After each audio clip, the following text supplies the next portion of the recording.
எல்லாருக்கும் வணக்கம். நம்ம இந்த வீடியோ செஷன்ல என்ன பார்க்க போறோம் அப்படின்னா ஜாவால நெக்ஸ்ட் டாபிக்கை பத்தி டிஸ்கஸ் பண்ண போறோம். ஃபர்ஸ்ட் இன்ட்ரோடக்ஷன் ஆஃப் அபவுட் ஜாவாவை பத்தி யாரும் பார்க்காம இருந்தீங்க அப்படின்னா கீழே டிஸ்கிரிப்ஷன்ல லிங்க் இருக்கும், அதை யூஸ் பண்ணி நீங்க பாத்துக்கலாம். சோ இந்த செஷன்ல நம்ம ஜாவால இருக்கக்கூடிய பைட் கோட் அப்படிங்கறத பத்தி தான் பார்க்க போறோம்.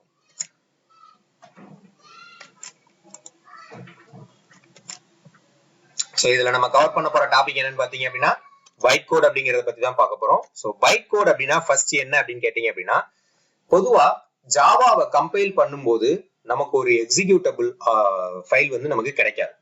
அதுக்கு பதிலா நமக்கு பைட் கோட் தான் கிடைக்கும் அப்படின்னு சொல்லி சொல்லுவாங்க. சோ எந்த ஒரு நீங்க சி ப்ரோக்ராம் எல்லாம் நீங்க கம்பைல் பண்ணீங்க அப்படின்னா உங்களுக்கு கிடைக்கக்கூடியது ஃபைனலா அந்த சி கம்பைலருடைய அவுட்புட் என்னவா இருக்கும் அப்படின்னா ஒரு எக்ஸிக்யூட்டபிள் கோடா இருக்கும். அந்த ஃபைலை வச்சு நீங்க ரன் பண்ணலாம். அதான் ஃபைனல் எக்ஸிகியூஷன் கோடா இருக்கும் அப்படிங்கிற மாதிரி சொல்லியிருப்பாங்க. ஆனா நம்ம ஜாவா கம்பைலரை வச்சு நம்ம ஜாவா கம்பைலர் என்ன பண்ணாது அப்படின்னா எக்ஸிக்யூட்டபிள் கோடை வந்து நமக்கு கிரியேட் பண்ணாது, அதுக்கு பதிலா பைட் கோட் கிரியேட் பண்ணும் அப்படின்பாங்க.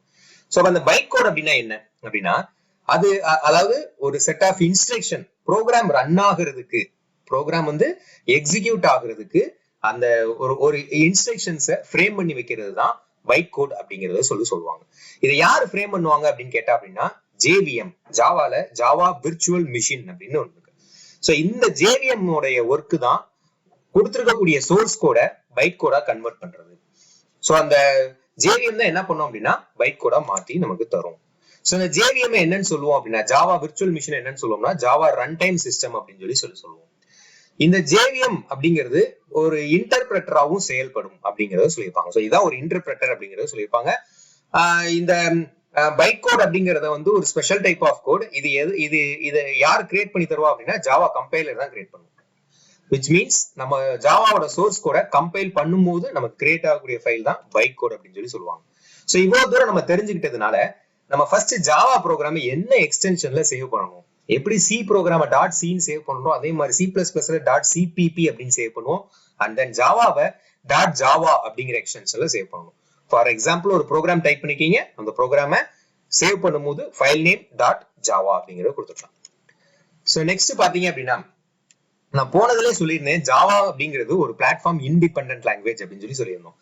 மெயின்லி ஜாவா பிளாட்ஃபார்ம் இண்டிபெண்டன்ட் சொல்றதுக்கான காரணமே என்ன அப்படின்னா இந்த பைட் கோட் தான் அதுக்கான ரீசன்.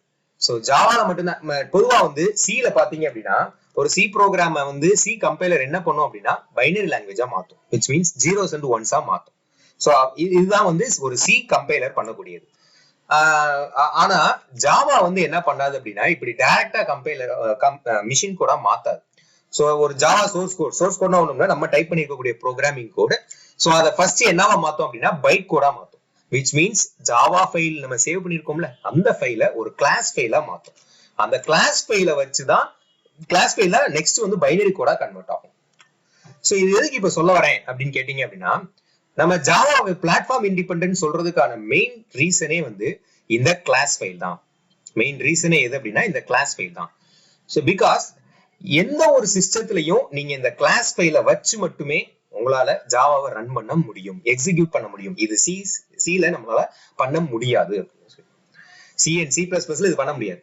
அப்ப இந்த ஒரு கிளாஸ் ஃபைல வச்சு மட்டுமே நம்மளால இன்னொரு சிஸ்டத்துல நம்மளால ரன் பண்ண முடியும். சோர்ஸ் கோட் தேவையில்லை, ஜஸ்ட் இந்த கிளாஸ் ஃபைல் இருந்துச்சுன்னா போதும். இந்த கிளாஸ் ஃபைல நான் என்ன பண்ண முடியும் அப்படின்னா இன்னொரு சிஸ்டத்துல வச்சு ஜாவாவை ரன் பண்ண முடியும். அந்த மிஷின்ல JVM அப்படிங்கிறது இருந்துச்சுனாலே போதும், ஜாவா விர்ச்சுவல் மிஷின் அப்படிங்கிறது இருந்துச்சுனாலே போதும். சோ பொதுவா வந்து சில எல்லாம் வந்து கம்பைலர் மட்டும்தான் இருக்கும். ஆனா ஜாவால என்னவும் இருக்கும் அப்படின்னா கம்பைலர் பிளஸ் இன்டர்பிரட்டர் அப்படிங்கிறதும் இருக்கும். இப்ப நம்ம மேல நான் சொன்னேன் பாத்தீங்களா, அதுக்கு ஒரு சின்ன எக்ஸாம்பிள் வச்சு சொல்லுவோம். நமக்கு ஒரு சின்னதா hello.java அப்படின்னு ஒரு ஜாவா ஃபைல் இருக்கு. அதை வந்து ஃபர்ஸ்ட் என்ன ஃபைலா மாத்தோம் அப்படின்னா கம்பைலர் என்ன பண்ணும் அப்படின்னா கம்பைலர் ஃபர்ஸ்ட் எடுத்தோடனே என்ன பண்ணிடும் அப்படின்னா ஜாவா கிளாஸ் ஃபைல் கிரியேட் ஆயிரும்.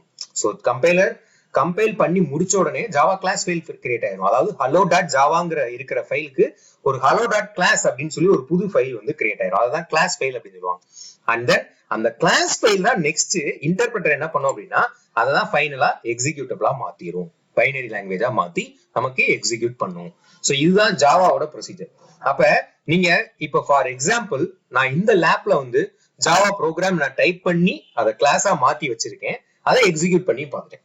அண்ட் தென் உங்களுடைய ஃப்ரெண்டோடைய லேப்டாப்ல நீங்க ஜாவாவை ரன் பண்ணணும், ஆனா அவர்கிட்ட JDK எதுவும் இன்ஸ்டால் பண்ணல, பட் JVM இருக்கு, அதாவது அவர் ஜாவா வச்சிருக்க JVM மிஷின் அவரோட மிஷின்ல JVM இருக்கு அப்படின்னா, நீங்க இந்த சோர்ஸ் கோட் அவர்கிட்ட கிடையாது, ஆனா அவர் ப்ரோக்ராம ரன் பண்ணி பார்க்கணும்னு நினைச்சீங்க அப்படின்னா இந்த கிளாஸ் ஃபைல மட்டும் உங்களோட ஃப்ரெண்டோட சிஸ்டத்துக்கு நீங்க கொடுத்தீங்க அப்படின்னா போதும். இந்த கிளாஸ் ஃபைல வச்சு மட்டுமே நம்மளால என்ன பண்ணிட முடியும் அப்படின்னா ரன் பண்ணிட முடியும் அப்படின்னு சொல்லியிருப்பாங்க. சோ இப்ப கம்பைலர் இன்டர்பிரட்டர் ரெண்டுமே உள்ள வந்ததுனால கம்பைலர்னா என்ன, இன்டர்பிரட்டர்னா என்ன அப்படிங்கறத தெரிஞ்சுக்கும். பொதுவா கம்பைலர் அப்படிங்கிறது என்னன்னு சொல்லுவோம் அப்படின்னா, இது ஒரு சாஃப்ட்வேர் ப்ரோக்ராம். இந்த கம்பைலர் பொதுவா என்ன பண்ணும் அப்படின்னா சின்டாக்ஸ் ரூல் ஃபாலோ பண்ணும். இப்ப இந்த கம்பைலரோட வேலை என்ன அப்படின்னா சோர்ஸ் கோட மிஷின் கோடா ஒரே சமயத்துல மாத்திரும். மொத்த ப்ரோக்ராமையும் machine Kota மாத்திரும் at same time. ஒரே நிமிஷத்துல உள்ள 1000 கோடு இருந்தாலும் அந்த 1000 கோட அட் அ டைம்ல machine Kota மாத்திரும். And then compiler என்ன பண்ணும் அப்படின்னா, கம்பைலர் தான் வந்து எரர் மெசேஜ் ஜெனரேட் பண்ணும். கம்பைலர் தான் என்ன பண்ணும் அப்படின்னா அந்த பர்டிகுலர் சோர்ஸ் கோட்ல என்ன எரர் இருக்கு அப்படிங்கறத எரர் மெசேஜ் ஜெனரேட் பண்ணும். அதான் இங்க கீழே வந்து நம்ம டிஸ்பிளே பண்ணிருப்போம். இப்போ சோர்ஸ் கோட்ல இருந்து கம்பைலர் போகும், கம்பைலர்ல ஏதாவது மெசேஜஸ் இருந்துச்சு, தப்பு ஏதாவது இருந்துச்சு அப்படின்னா அதை எரர் மெசேஜா டிஸ்பிளே பண்ணிடும். ஆர்எல்ஸ் மிஷின் கோட் வந்து உங்களுக்கு ஜெனரேட் ஆயிடும். இந்த கம்பைலர் வந்து பொதுவா 2 ஃபேசஸ்ல செயல்படும். ஒன்னு என்னன்னு பாத்தீங்க அப்படின்னா அனாலிசிஸ் ஃபேஸ், இன்னொன்னு வந்து சிந்தசிஸ் ஃபேஸ். அனாலிசிஸ் ஃபேஸ் அப்படிங்கிறது எதுக்காக அப்படின்னு கேட்டீங்க அப்படின்னா, பொதுவா அனாலிசிஸ் ஃபேஸ் வந்து எதெல்லாம் செக் பண்ணும், அந்த அனாலிசிஸ் ஃபேஸ்ல என்னெல்லாம் நடக்கும் அப்படின்னா கிராமர் செக்கிங் நடக்கும், சின்டெக்ஸ், அப்புறம் சிமெண்டிக் ஆஃப் கோட் அப்படிங்கிறது நடக்கும். ஃபைனலா இதெல்லாம் செக் பண்ணி முடிச்சுட்டு இந்த அனாலிசிஸ் ஃபேஸ் என்ன பண்ணும் அப்படின்னா ஒரு இன்டர்மீடியட் கோடை வந்து ஜெனரேட் பண்ணும். அதாவது இந்த 3 விஷயங்களை தான் செக் பண்ணும். இந்த 3 தான் மெயினா வந்து அனாலிசிஸ் ஃபேஸ் நடக்கும். சோ அனாலிசிஸ் ஃபேஸ் என்ன பண்ணும் அப்படின்னா கிராமரை செக் பண்ணும், ஒரு கோட்ல இருக்கக்கூடிய grammar, and then syntax, and then semantic of the கோடை செக் பண்ணும். ஃபைனலா இதெல்லாம் செக் பண்ணி எரர் எதுவும் பக்ஸ் இல்ல இந்த ஃபேஸ்ல அப்படின்னா அது ஃபைனலா ஒரு இன்டர்மீடியட் கோடை வந்து ஜெனரேட் பண்ணும். அண்ட் தென் நெக்ஸ்ட் சிந்தசிஸ் என்ன பண்ணும் அப்படின்னா இந்த இன்டர்மீடியட் கோடை ஆப்டிமைஸ் பண்ணும், ஃபைனலா மிஷின் கோடை ஜெனரேட் பண்ணும். இதுதான் சிந்தசிஸ் ஃபேஸோட வேலை. சோ இந்த சிந்தசிஸ் ஃபேஸ்ல என்ன இருக்கும் அப்படின்னா இன்டர்மீடியட் கோட் ஆப்டிமைஸ் பண்றதுக்கு கோட் ஆப்டிமைசர் அப்படிங்கிறது இருக்கும், ஃபைனலா மிஷின் கோட ஜெனரேட் பண்றதுக்கு கோட் ஜெனரேட்டர் அப்படிங்கிற ஒரு 2 விஷயம் இருக்கும். சோ நெக்ஸ்ட் இன்டர்பிரட்டர் அப்படின்னா என்னன்னு பார்க்க போறோம்.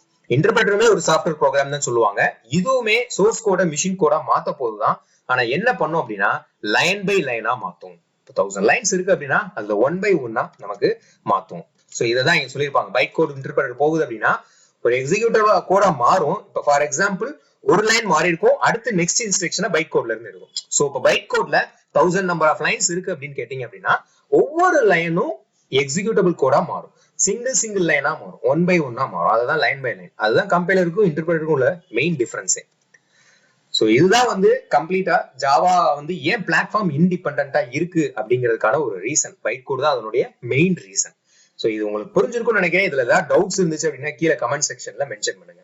நம்ம நெக்ஸ்ட் வீடியோல என்ன பார்க்க போறோம் அப்படின்னா ஜாவால இருக்கக்கூடிய ஃபீச்சர்ஸ் எல்லாம் என்ன, ஜாவால இருக்கக்கூடிய ரிச் செட் ஃபீச்சர்ஸ் எல்லாம் என்னங்கிறத தான் நெக்ஸ்ட் வீடியோல நம்ம பார்க்க போறோம். தேங்க்யூ.